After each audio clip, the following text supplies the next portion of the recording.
दोस्तों स्वागत है आप सभी का यूपी की 20 बड़ी खबरों में। आइए जानते हैं उत्तर प्रदेश की 20 महत्वपूर्ण खबरें। टॉप 20 न्यूज है, खास खबरें हैं। उत्तर प्रदेश के सीएम योगी आदित्यनाथ के 5 बड़े फैसले हैं जो आपको जान लेने चाहिए। कई बड़े अपडेट है जिससे आपको लाभ मिलने वाला है, क्योंकि रिपब्लिक डे पर सरकार ने कई बड़ी घोषणाएं की हैं, चाहे वो पीएम मोदी हो या योगी सरकार हो। कई बड़े अपडेट है जो आपको सीधे सीधे लाभ देने वाले हैं। तो आइए जानते हैं उत्तर प्रदेश की ये 20 महत्वपूर्ण खबरें। चलिए शुरू करते हैं।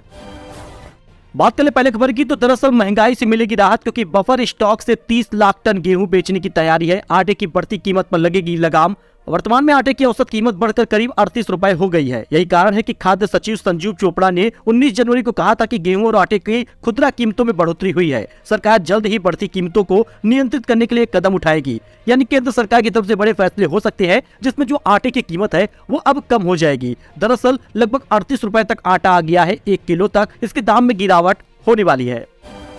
तो दोस्तों आधार कार्ड सबके पास होता है और आधार कार्ड से जुड़ा नियम आप जान लीजिए, क्योंकि यूआईडीआई ने जारी किया है आदेश। आपको बता दें करोड़ों यूजर्स पर इसका असर पड़ेगा। आधार कार्ड धारकों के लिए जरूरी खबर है। आधार को लेकर सरकार की तरफ से नया आदेश जारी किया गया है, जिसको फॉलो न करने पर आपको बड़ा नुकसान करना पड़ सकता है। यूआईडीआई ने क्या जानकारी शेयर की आप इसे जान लीजिए। उन्होंने ट्वीट करके जानकारी दी है, अगर कोई भी व्यक्ति, एजेंसी या फिर कोई भी आधार अपडेट के लिए आपसे चार्ज मांगता है तो आप उसके खिलाफ सख्त कदम उठा सकते हैं। दरअसल आप इसके लिए 1947 पर कॉल कर सकते हैं और शिकायत दर्ज कर सकते हैं। आपको बता दें पैन को आधार से लिंक करने की तारीख पहले ही कई बार आगे बढ़ चुकी है। इस बार सरकार इसको आगे बढ़ाने के पक्ष में नहीं है। अगर आप जल्द से जल्द आधार कार्ड को पैन से लिंक नहीं करते हैं तो सीबीडीटी की ओर से इसको कई बार अलर्ट जारी किया जा चुका है। अब आपको उसमें पेनाल्टी देनी पड़ सकती है।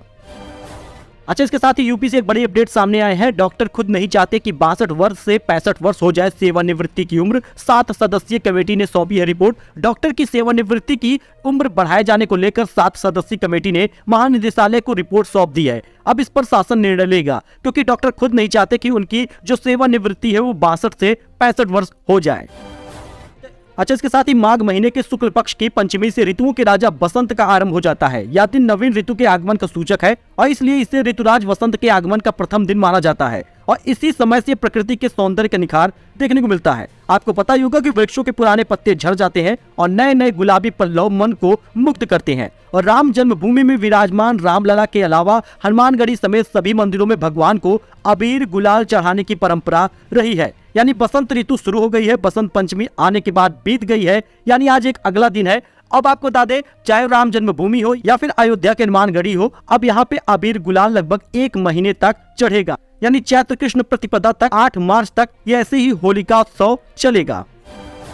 तो चलिए गोल्ड सिल्वर प्राइस के बारे में आपको बता देते हैं, क्योंकि आगरा और कानपुर में सोना स्थिर है। इसके दाम में न गिरावट हुई है न बढ़ोतरी हुई है और कानपुर में गिरावट दर्ज की गई है और बरेली में दाम बढ़ गया है। 25 जनवरी को सोना चांदी के दाम सामने आ चुके हैं और 26 जनवरी 27 जनवरी का भी आप अपडेट जान लीजिए, क्योंकि कानपुर में सोना स्थिर है और चांदी में गिरावट देखी गई है। आगरा में सोना चांदी दोनों स्थिर है, जबकि गोरखपुर में दोनों में गिरावट देखी गई है। कानपुर में सोना जो आपको बता दें तो 57,600 रुपए 10 ग्राम है और चांदी 68,500। और बुधवार को सोना 57,600 था और चांदी 68,400। आगरा में गोल्ड प्राइस बता दें तो मंगलवार को सोना 57,700 था और चांदी 68,600। और गोरखपुर में सोना चांदी के दाम जान लीजिए, क्योंकि 59,000 रुपए का मंगलवार को सोना था और अब 57,400। वहीं पर चांदी 69,000 था, अब 68,500 है।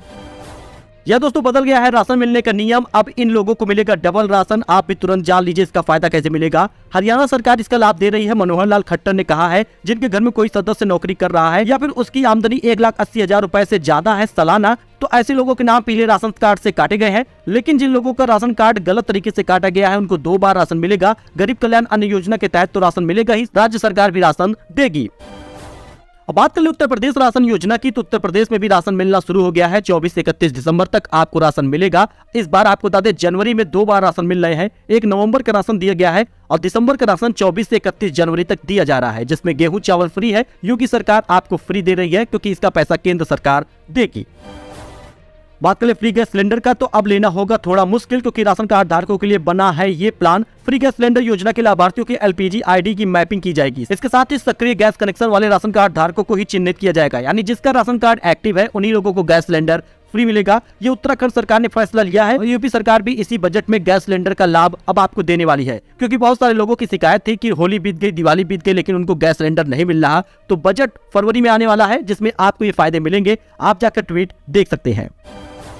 वही दोस्तों भारत में भी हर रोज रोटी हो रही है महंगी। इसी महीने गेहूं की कीमतों में तगड़ा उछाल हुआ है। सरकार का क्या प्लान है जरा आप इसको जान लीजिए। पाकिस्तान में ही नहीं बल्कि भारत में भी गेहूं की कीमतें आसमान में पहुंचती जा रही हैं। जानकारों का कहना है कि प्रधानमंत्री गरीब कल्याण अन्न योजना के तहत गेहूं का वितरण बंद है और मांग में तेजी से कीमतों में उछाल आया है। दरअसल प्रधानमंत्री गरीब कल्याण अन्न योजना में भी पहले गेहूं मिल जाता था और राज्य सरकार की तरफ से भी राशन मिल जाता था। ऐसे में राशन में गेहूं ज्यादा मिल जाता था और लोगों की जरूरतें पूरी हो जाती थी। लेकिन अब राशन एक बार ही मिल रहा है। ऐसे में गेहूं की डिमांड ज्यादा है। चाहे कोई भी आम नागरिक हो, गरीब व्यक्ति हो, उसे रोटी तो खानी ही है। ऐसे में गेहूं की डिमांड बढ़ रही है और गेहूं का दाम बढ़ता जा रहा है, चाहे वो आटा हो या गेहूं महंगा हो रहा है। इसी पे केंद्र सरकार ने बयान दिया है कि गेहूं की कीमत नहीं बढ़ेगी, उसमें गिरावट जल्द ही जारी की जाएगी।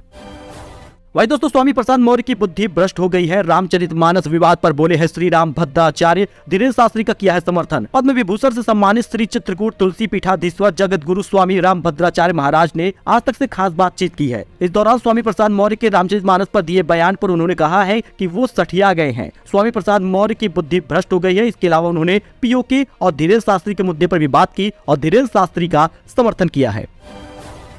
तो दोस्तों, वेदर अपडेट के बारे में जान लीजिए, क्योंकि यूपी में आगरा समेत कई जिलों में तेज बारिश के साथ हुई है ओलावृष्टि। जानिए कैसा रहेगा मौसम। यूपी के कई जिलों में बुधवार और गुरुवार को तेज बारिश हुई, जबकि मौसम विभाग ने IMD ने गुरुवार को कई जगहों पर बारिश के साथ ओलावृष्टि की संभावना भी जताई है। यही कारण है कि शुक्रवार आज भी बारिश के अलर्ट जारी किए गए हैं। अमरोहा, आगरा, बरेली, लखीमपुर खीरी में आपको बता दें तेज बारिश का अलर्ट जारी किया गया है। वहीं पर ओलावृष्टि की संभावना बताई गई है, जबकि पूर्वांचल में भी कुछ जगहों पर हल्की बारिश की चेतावनी जारी की गई है।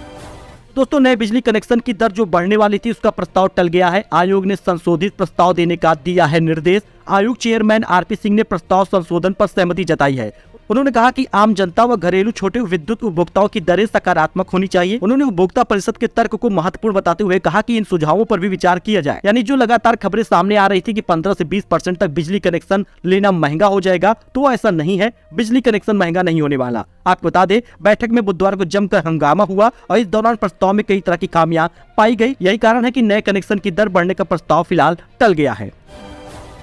तो दोस्तों, परेड में छा गई यूपी की झांकी। रामनगरी अयोध्या की झलक ने मोह लिया सबका मन। आपको बता दें, 74वां गणतंत्र दिवस कल मनाया गया। राष्ट्रपति द्रौपदी मुर्मू ने कर्तव्य पथ पर झंडा फहराया। इस दौरान प्रधानमंत्री नरेंद्र मोदी और मिस्र के राष्ट्रपति अल सीसी मौजूद रहे। परेड के दौरान निकलने वाली झांकियां आकर्षण का केंद्र रही। लेकिन यूपी की झांकी में दिखा दीपोत्सव का नजारा। अलग अलग नजारा दिखाई पड़ा। आपको बता दें, भगवान राम, माँ सीता और लक्ष्मण बैठे नजर आए झांकी में। वहीं इसके आगे जलता हुआ दीपक भी नजर आया, जो अज्ञानता को खत्म कर ज्ञान के प्रकाश की ओर ले जाने का प्रतीक है। 2021 में भी अयोध्या की थीम पर ही यूपी की झांकी थी और साल 2022 में भव्य दीपोत्सव ने बनाया था रिकॉर्ड और इस बार भी झांकी काफी ज्यादा खास रही।